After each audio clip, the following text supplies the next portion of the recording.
Стигнаа и првите забелешки од бизнисот за новиот закон за јавни набавки што го предлага владата. Како ќе се утврдува која е економски најисплатливата понуда, кој критериум да доминира, кога да не се оди на електронска аукција која сега не е задолжителна, како во законот да се вклучат стимулативни мерки за малите фирми, но и како ќе функционира електронскиот регистар. Значи, многу фирми спомнаа за проблеми од различни сектори. Пример, секторот градежништво има едни проблеми, секторот, не знам, услуги има други, градежништво трети, и тие многу тешко можат во еден генерален текст на законот да бидат соодветно адресирани. Првичната оценка е дека овој закон е секако подобар од претходниот, бидејќи првично се залага на три теми за оценување, не е само цената, најниската цена, туку и квалитетот. На втората дебата денеска од Струга министерот Тевдовски разјасни некои од дилемите. Државниот орган, зависно од тоа што набавува, самиот ќе одреди дали пресудна за набавката ќе му биде најниската цена или квалитетот.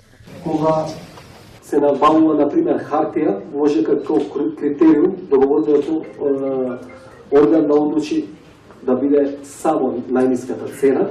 Меѓутоа има бројни примери, например во здравството, при купување на лекови или опрема, каде што важен при набавките треба да биде и квалитет.